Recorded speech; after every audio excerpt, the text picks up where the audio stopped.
from Illinois.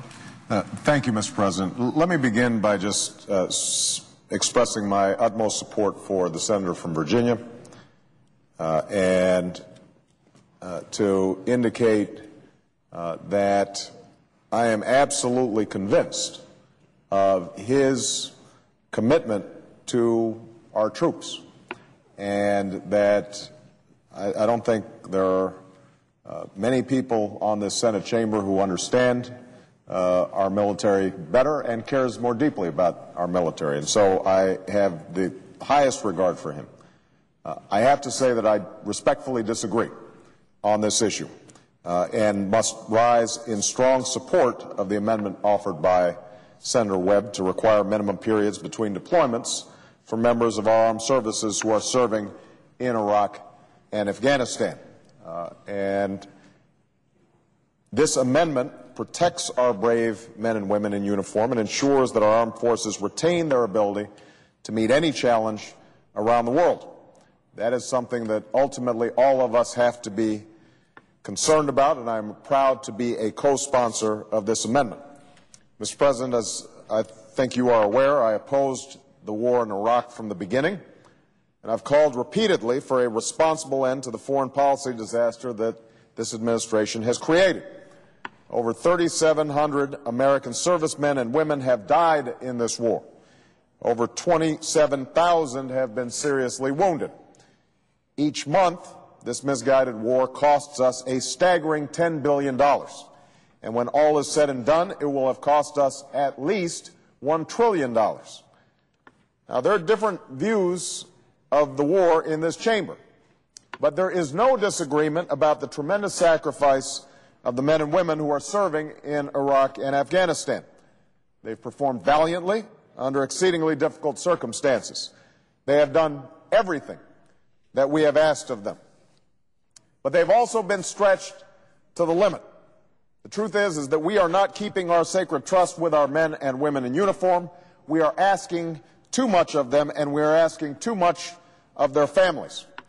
We owe it to our troops and their families to adopt a fair policy that ensures predictable rotations, adequate time to be with their families before redeployment, and adequate time for realistic training for the difficult assignments we are giving them.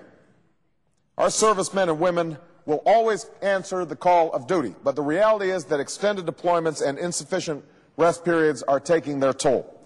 The effects of the strain are clear: increasing attrition rates, falling retention rates among West Point graduates, increasing rates of post-traumatic stress disorder, and unprecedented strain on military families. The Webb Amendment is a responsible way to keep our sacred trust while restoring our military to an appropriate state of readiness. It ensures that members of our armed forces who are deployed to Iraq or Afghanistan have at least the same amount of time at home before they are redeployed. It would also ensure that members of a reserve component, including the National Guard, cannot be redeployed to Iraq or Afghanistan within 3 years of their previous deployment. After 4.5 years of fighting in Iraq and almost 6 years of fighting in Afghanistan, we owe it to our troops and their families to provide them with a more predictable schedule with sufficient time home between deployments. As the Military Officers Association of America, which represents 368,000 members, has stated, and I quote, "If we are not better stewards of our troops and their families in the future than we have been in the recent past, the Military Officers Association of America believes strongly that we will be putting the all-volunteer force at unacceptable risk."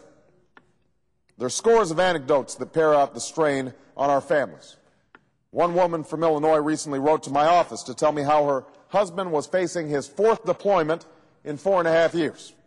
She described how her husband had spent so much time in Iraq that, in her words, he feels like he is stationed in Iraq and only deploys home.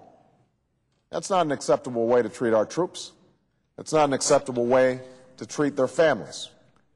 This amendment is not only important for military families, it's also important for our national security. Our military simply cannot sustain its current deployments without crippling our ability to respond to contingencies around the world. This is all the more important since the administration has squandered our resources on the war in Iraq and neglected to address serious threats to our safety.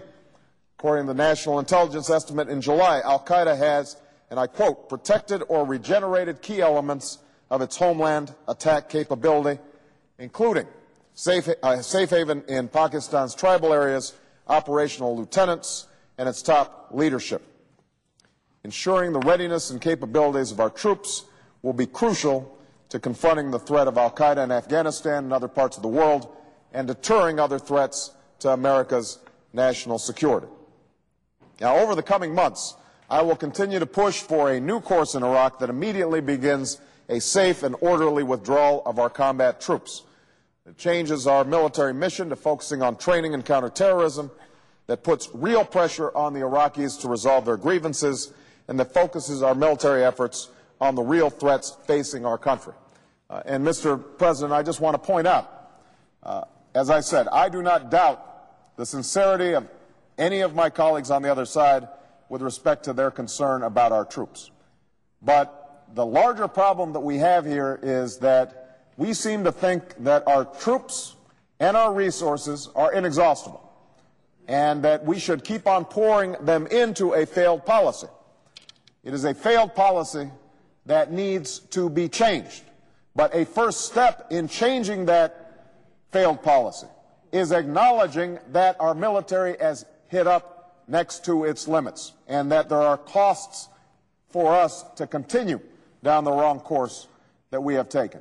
Unless we can acknowledge that much, that in fact this is straining our military and that we are putting enormous strains that will have long-term consequences, then we will not have the clarity to move forward and recognize that it's time to start bringing our troops home.